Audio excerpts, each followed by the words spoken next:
ప్రసంగి గ్రంథము 5వ అధ్యాయము 1వ వచనాన్ని మనం చదువుదాం.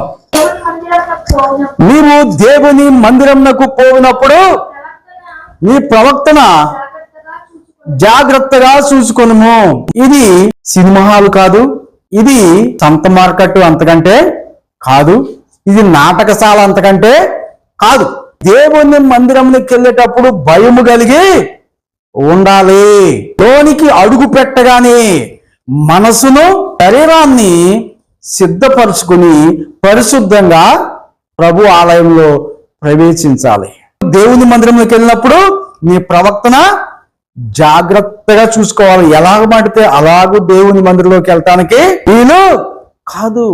అలాగే వెళ్ళినటువంటి వాళ్ళకి ఆ యొక్క ఫలితాన్ని వారు చూస్తారు. నువ్వు ఎంత పరిశుద్ధంగా వెళ్తున్నావో ఆ ఫలితాన్ని నువ్వు తప్పకుండా పొందుకుంటావు. రెండో విషయం మనం చూస్తే సమయాన్ని తప్పకుండా పాటించాలి.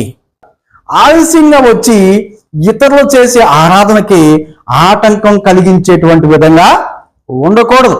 ముందుగానే వచ్చి ప్రార్థనతో మందిరంలో కూర్చుని దేవుని మాటల కోసము నీవు ఎదురు చూసేటువంటి వ్యక్తిత్వం కలిగి ఉండాలి.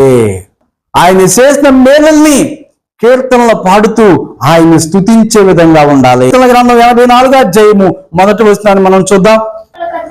సైన్యములకు అధిపతియగు యెహోవా నీ నివాసములు ఎంత రమ్యములు,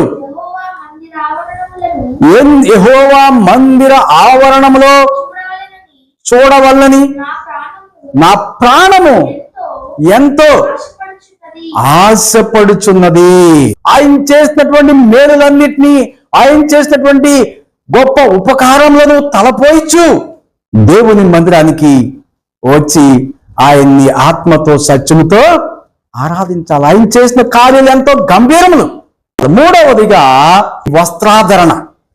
ఎవరో చూడాలన్నట్టుగా నీ వస్త్రాలు ధరించుకోకూడదు. 1 తిమోతి 2వ అధ్యాయము 9వ వచనం. మరియు స్త్రీలను అణుకవయు స్వస్థ బుద్ధియు గలవారే మిగులు వెలగల వస్త్రములతో నేను అలంకరించుకొనక శరీరం కనబడేలాగా నీ వస్త్రాధరణ ఉండకూడదు. నీకు ఆభరణాలు ఉండొచ్చు, బంగారం ఉండొచ్చు, వెండి ఉండొచ్చు, వజ్రాలు ఉండొచ్చు. నువ్వు ఆలయానికి వచ్చేటప్పుడు అందరూ నిన్ను చూడాలని అవన్నీ నీ శరీరం నిండా పెట్టుకుని అందరూ చూపు నీ మీదే ఉండాలన్నట్టుగా దేవుని సన్నిధికి రావడము అంత మంచిది కాదు. నువ్వు ఎలాగ వస్తున్నావు దేవుని ఆలయానికి?